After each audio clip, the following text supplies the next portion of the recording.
right, welcome to the Career Labs podcast. Today we're going to talk about interviewing, how to do well, and how to feel good about it. And I'm joined by my partner, Dan Fleming. Dan, how's it going? It's going well, thank you.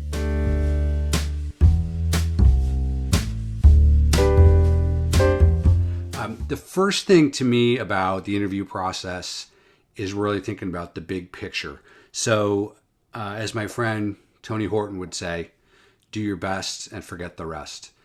What I'm getting at that is you can only control your half of the interview. Things may not go well with the person who's interviewing you. You may not hit it off. As I was saying previously, they may have had a bad day. I was in an interview with Lehman Brothers, and the interviewer fell asleep. He was so tired, and it shook me up. But then I realized at the end of the day, and to be clear, there were two interviewers. So one of them fell asleep while the other was asking me questions.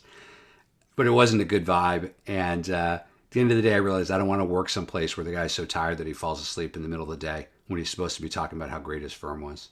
So to me, the big picture is a key element. That's one, do your best, forget the rest. And the other thing I think that's pervasive about this is put yourself, as you think about preparing and interviewing, put yourself in the interviewer's shoes. They're trying to figure out if they want to hire you to depend on you to work for them and if they want to work with you. So think about that as you prepare. Anyway, that's kind of my big picture start to this. I was once getting my teeth cleaned, and the dental hygienist fell asleep as she was cleaning my teeth. So I understand how disturbing it can be when somebody who should be alert and awake falls asleep and is not attentive to you.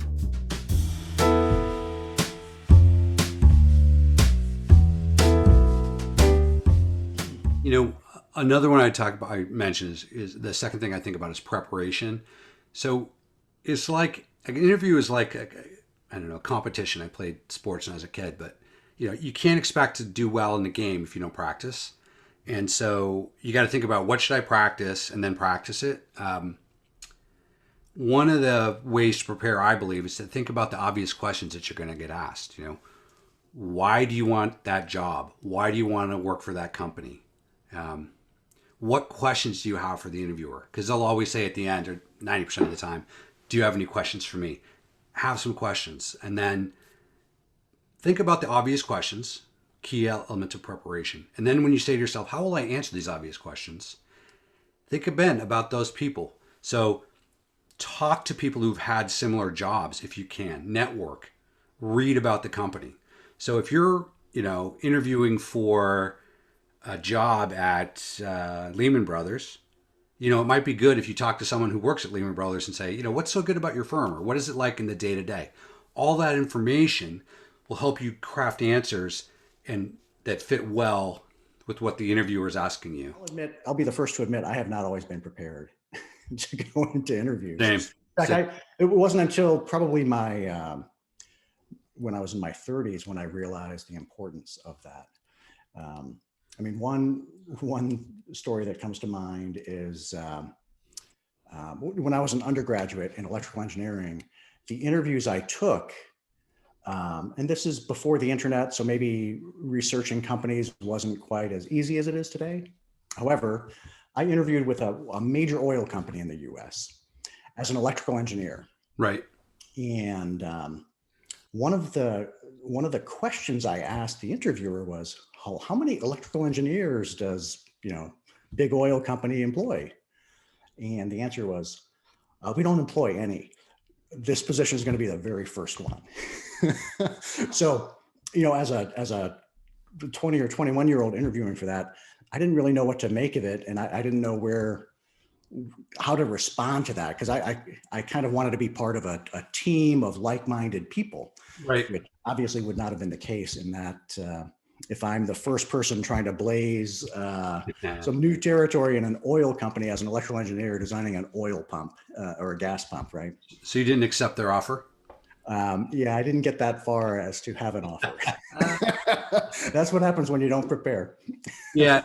When I worked at Deutsche Bank for years, I would interview candidates who wanted to be in investment banking. And I'd say, why do you want to work at Deutsche Bank? And at this point, we had the interweb, and they would say, oh, because I read about it on the website. And I'd think, what did you read? Oh, you're a multinational firm.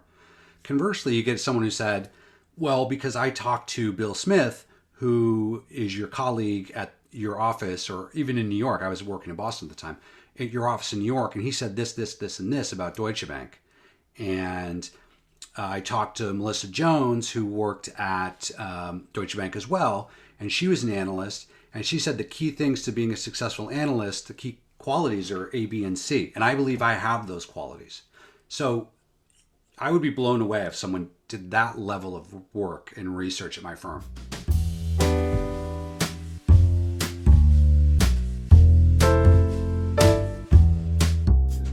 When you're preparing your answers to the obvious questions, why do you want this job? Why are you here today? Why our firm? Come up with examples. Don't just say, if they ask you, why do you think you would do well at this job? Don't just say, because I'm smart. Say, and I'm hardworking. Say to yourself, because I believe the qualities that are important here are someone who is, smart and hardworking. I think I've achieved great grades in my finance classes for this financial job. I was at Deutsche Bank. I achieved high grades in finance. I'm hardworking. I completed these 4 projects outside of my class, or I got this award for being the hardest working person or whatnot. So have examples. I was in an interview for Deutsche Bank. They were talking to us about how to interview, and the lesson was the best predictor of future results is past performance. So if the best way to tell if someone's going to do a good job for you in the future is if they've done good jobs in the past. And so, to me, it's very important to have concrete examples of what you've done. And that's part of the preparation. Okay, I'm going to think about this firm. I'm going to think about the obvious questions, and I'm going to have examples of my past of where I've done well and how I can answer the obvious questions. And I would just emphasize further, like some of the additional obvious things to prepare for is, have a pretty good understanding of the industry that you're, why you're going to interview with Deutsche Bank or with, right, in my case, some big oil company. Another example of that from my personal experience where I did not prepare properly was I interviewed with a large aluminum company, the largest aluminum manufacturer in the US. And the interviewer actually asked me the question, like, why do you want to work here? Like, oh, that's something that I should have prepared an answer for. Yes. And my answer was, well, I really want to work in high technology. And his response to that, of course, as it should have been, as my response would have been if I were in his position, was like, oh, so we're a high tech company? Yeah. Which they're obviously not. They're an aluminum company. Right. One thing you said about the high tech, though, reminds me of another point, I think, which is through the whole process is to be true to yourself. So, if you really want to work for a high tech company, why are you in the aluminum interview, right? And you could have good reasons for that, but it made me think back to an interview I had where the guy said another question that's come up many times from people I know. If you could have lunch with anyone alive or dead, who would it be? And he said, I would pick Shakespeare. And this is probably my first or second professional interview. And he said, who would you pick? And I thought, well, I want this person to want to work with me. So I said, that's a good one, Shakespeare. I would pick Shakespeare too. Terrible, because I certainly wouldn't pick Shakespeare. My mom told me she would pick Jesus, and which I respect that a lot. So there's a lot of, there are a lot of answers to it. Right. Just be true to yourself. These people are trying to figure out, are you thoughtful and capable, but also are you someone they might want to work with?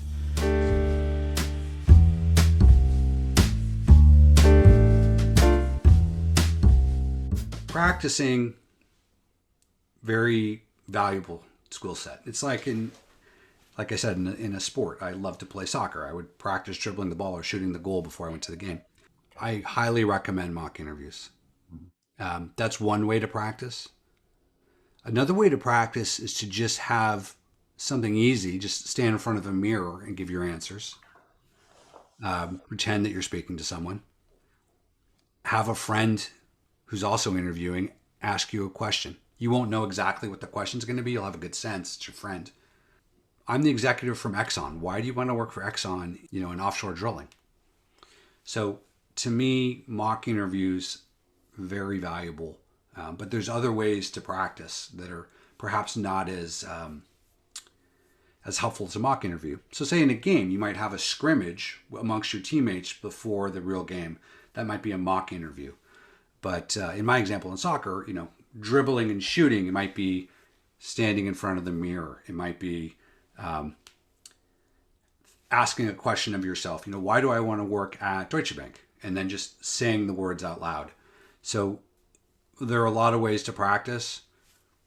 Prepare, practice, and then go into the interview knowing that, again, in the big picture, it could work out great. It might not. You're probably going to interview more than once, meaning you're probably not going to have the only job you ever have in your life probably won't be with your first interview.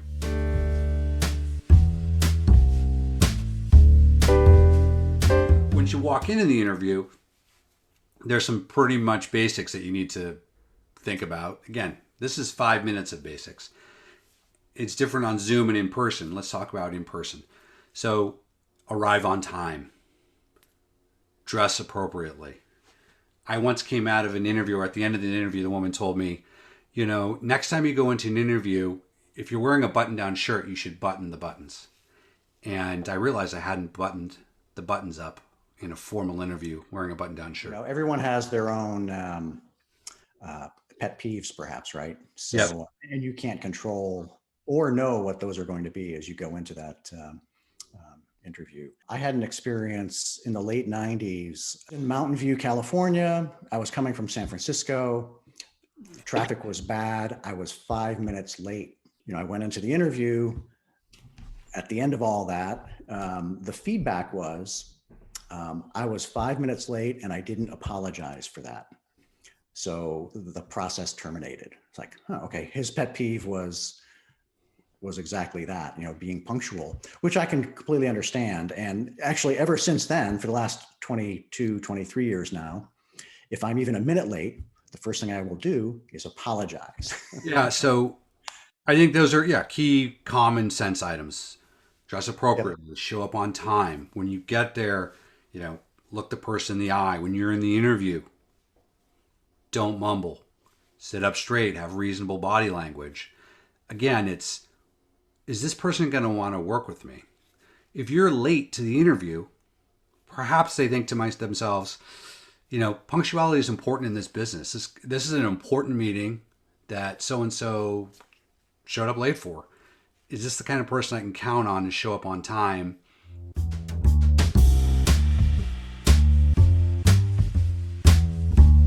But I've learned that generally speaking, most people are true to themselves, or you can, within a 30-minute interview, you should be able to have a good feel for, as an interviewer, who the person is that's, representing themselves across the table from you.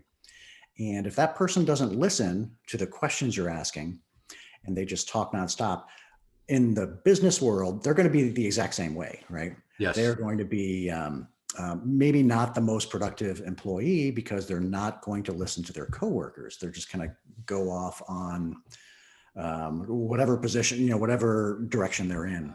Specifically on talking too much, that's a key element. Time is money. So be concise when you're practicing. Say your answers, give the content, but you can give the same content in a shorter response. And listen, that's critical. If you listen as the person being interviewed, in order to listen, you have to stop and let the other person talk. So pause, ask questions at the appropriate time. If you listen, the other person appreciates it because they get to talk. Most people like to talk somewhat. And if you listen, you might learn things that help you in the interview. For example, again, going back to this thing at Deutsche Bank as a financial analyst, why do you want to work at Deutsche Bank, I might ask. And they'd say, well, because I talked to Bill Smith and he said X, Y, and Z. Then if you give your answer, then you might say, what do you most enjoy, Mr. Interviewer, about working at Deutsche Bank? Well, what I most enjoy is ABC, candidate.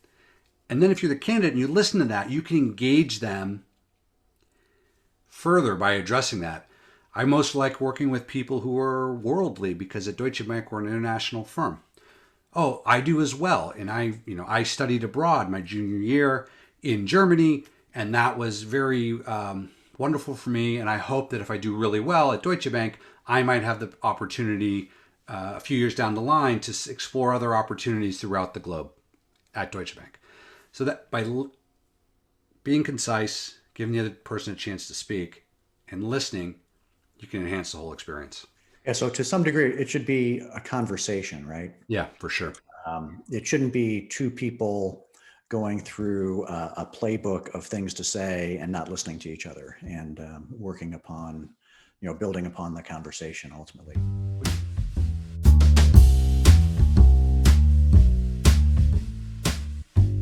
You should generally bring a copy of your resume to the interview as well. Hard copy. Back in the olden days, we would do that. Regarding your resume, everything is fair game. Anything that's on your resume, which is what you wrote about yourself, expect that could be asked. And if it's asked, like, oh, tell me about this time you traveled to, Indonesia on the, for the ping pong tournament. They can ask you about that. Everything on your resume, be prepared for them to ask you about it, and realize that you should probably have a pretty interesting reason for having that on your resume. Don't just put it on there. I once interviewed a candidate. One of our recent hires brought in a friend of his to interview with us. Right. And looking at his resume, I realized some of these things, this looks very, very familiar. So I went back to this other person's resume, identical resume. So this other person obviously didn't even get the interview. So this is even preparing to try to get an interview. His resume was so perhaps this is more of a resume story than an interview story, but his resume was completely falsified.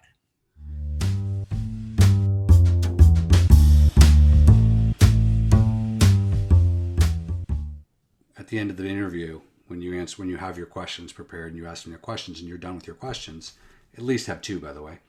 Make sure you follow up, get the person's contact info, send them a thank you note, be courteous. They were taking their time looking for someone. You were taking your time. So it should be a good dialogue, and be courteous and follow up at the end of the day. I mean, again, from the high level, from my perspective, the key elements are big picture, do what you can do, control what you can, be true to yourself and put yourself in that person's shoes as you get ready to prepare. When you prepare, think of the obvious questions. Examples are critical to show authenticity. Practice it with a mock interview with someone through through some connection you have, or with a friend. And then in the interview itself, do what you can. It's in the game. Things may go well, things may not go well. You can only control what you can control, as I said. But control what you can control, the easy things, dressing appropriately, looking the person in the eye, being positive, having a good demeanor, speaking clearly, listening. Do what you can to let it be a successful process from your perspective, even if it doesn't go well from the other person's perspective. So with that, Dan, thanks. I'm going to wrap this up and say we'll see you next time. Hope you enjoyed this podcast, found it a little bit informative. All right, see you next time.